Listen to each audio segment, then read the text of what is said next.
the news that the bodies of 6 hostages had been repatriated from Gaza prompted the largest protests across Israel since the war began on 7th of October last year. The possibility that some might have been freed alive as part of a ceasefire agreement with Hamas has stoked anger towards Israel's Prime Minister Benjamin Netanyahu, the primary reason why Israel has not arrived upon a deal despite the country's security chiefs favouring one. The issue has already rallied the divided Israeli opposition. Meanwhile, the United States has accused Russia of a widespread campaign to interfere with the presidential election.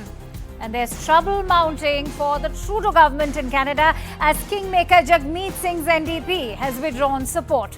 Trudeau now finds himself on a very sticky wicket, facing uncertainty about his government, which could force early elections in Canada. Those are some of our top stories on the show, but first up are the headlines.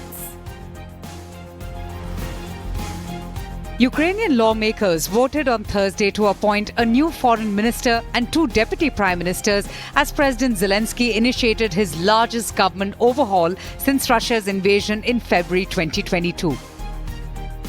Russian President Vladimir Putin named India as one of the 3 countries he remains in regular contact with regarding the Ukrainian conflict, acknowledging its sincere efforts to help resolve it.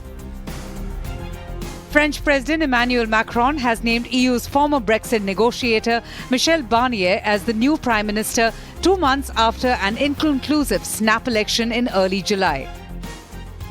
Chief Advisor to Bangladesh's interim government Mohammad Yunus says ousted Prime Minister Sheikh Hasina's political remarks from India were an unfriendly gesture and the relations between the 2 countries are now at an all-time low.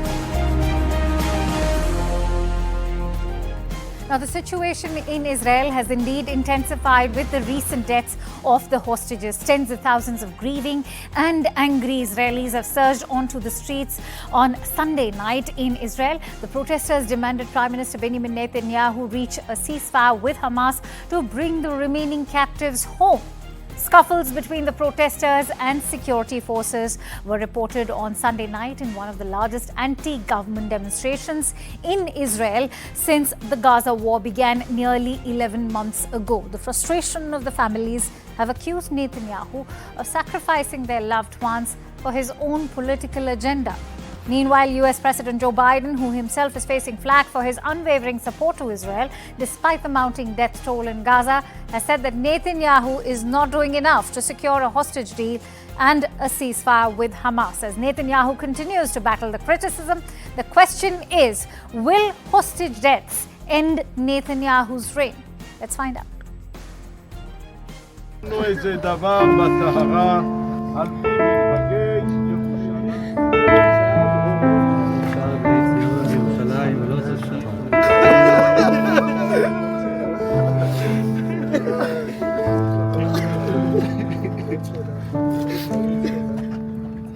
Thousands gathered at a cemetery in Jerusalem for the funeral of 23-year-old Israeli-American Hersh Goldberg-Polin. Hersh was one of 6 hostages who was found dead in Rafah in southern Gaza.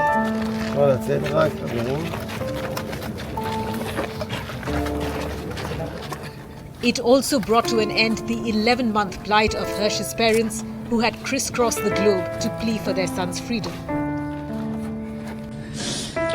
Okay, sweet boy, go now on your journey. I hope it's as good as the trips you dreamed about, because finally, my sweet boy, finally you're free. Hersh Goldberg-Polin, Eden Yerushalmi, Almog Sarusi, Alexander Labanov, and Ori Danino were kidnapped from the Nova Music Festival, which was stormed by Hamas militants on the 7th of October last year. Carmel Gat was abducted from her home in Kibbutz Biri. The IDF recovered all 6 bodies in a tunnel. They were shot at close range and were killed 48 to 72 hours before the bodies were recovered.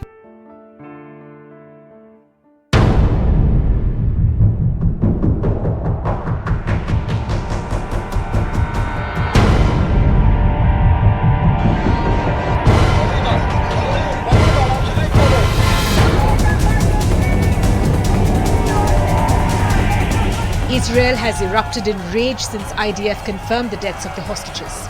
Protesters in Israel say Prime Minister Netanyahu has not done enough to secure a hostage deal with Hamas. Hundreds of thousands of protesters have been hitting the streets in cities across Israel, raising slogans against Netanyahu, calling for a ceasefire and demanding the release of the remaining hostages.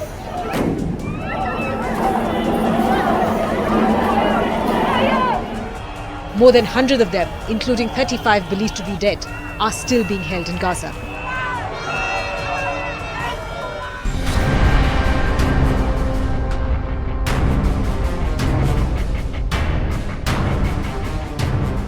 But Netanyahu continues to battle the criticism. He asked for forgiveness from the families of the 6 hostages for failing to bring them back alive, but insisted that it should be Hamas that has to make the concessions. Netanyahu's defiant stance has thrown further doubt on the negotiations for a ceasefire for hostages deal. Hamas, meanwhile, escalated its own threats with a public warning that more hostages being held in Gaza would return inside coffins if Israel attempts to free them militarily.